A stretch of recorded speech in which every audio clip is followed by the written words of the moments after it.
Stephanie was walking back with her cart full of groceries. But when she stepped on the road, a car that ignored the stop sign hit her cart, knocking over, just barely missing her. With tens of thousands of people expected to come to Pullman for college game day, business will be booming. But not all these people have places to stay, as every hotel is already booked up.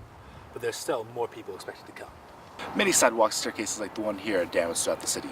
Tonight, the City Council will be voting on a proposal that, if accepted, will set aside tens of thousands of dollars to help fix these potential health hazards. For this cook-off, Hillside did not compete, but Northside hopes in the future to do more cook-offs, hopefully with all the dining halls, as each one helps to try to further the student experience. Right now, Pullman is lacking in the nature that Northwest is so prominently known for, with only having a few plant trees and the downtown Pullman Riverwalk. But this new budget can change that, with plans to put in green parks for all residents to come enjoy themselves here in downtown Pullman. Due to many accidents here on Stadium Way, Washington State University has decided to put in many crosswalks like the one behind me in order to make sure that students are safer going to and from school. With some events here at WSU like football here at Martin Stadium or graduation, thousands of people can come to Pullman.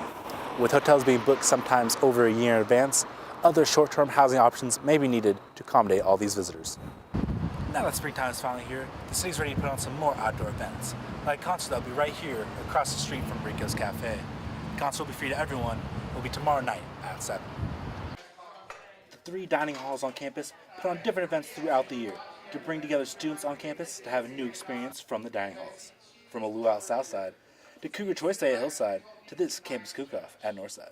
Really had events that promote inclusiveness. So there was like Oktoberfest, or there would be something like Halloween, and we wanted to incorporate more cultures, more personalities. So we started making our meals more themed. The cook-off had employees of dining services put their skills to the test as they battled out in teams of 3 to see who would come out on top. For this cook-off, Hillside did not compete, but Northside hopes in the future to do more cook-offs, hopefully with all the dining halls, as each one helps to try to further the student experience. This is your residence hall. If you were feeding me, the menu would be completely different than the menu is right now. And so I want this to be, food is supposed to be a place of comfort. Along with keeping it fun for students, Dining Services does many things to help the environment and the community.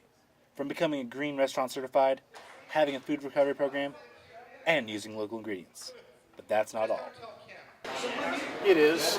We do recycle and we do compost, and try to have as small amount of waste as possible. Dining Services tries each year to put on events and make menus that interest all the students on campus, and use input from residence halls on campus to better students' dining experience. Kevin Gonzalez, Murray News 8. The Pullman Planning Commission recently has begun looking into the city's regulation of their short-term housing policies. Currently, some districts allow short-term housing, but they must register as a business and have the proper permits. Allow them through our zoning code as a traditional bed and breakfast with an operator that occupies the residence, or we allow them as what we call rooming and boarding houses. And in that case, an operator need not occupy the premises. The Planning Commission team has learned of possibly over 100 short-term housing rentals that are unregistered as a business.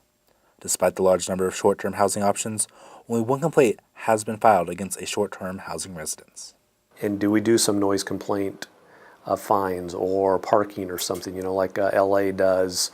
You have to put it down a deposit of $1,000. If you get a noise complaint, then you forfeit that. With some events here at WSU like football here at Martin Stadium or graduation, thousands of people can come to Pullman.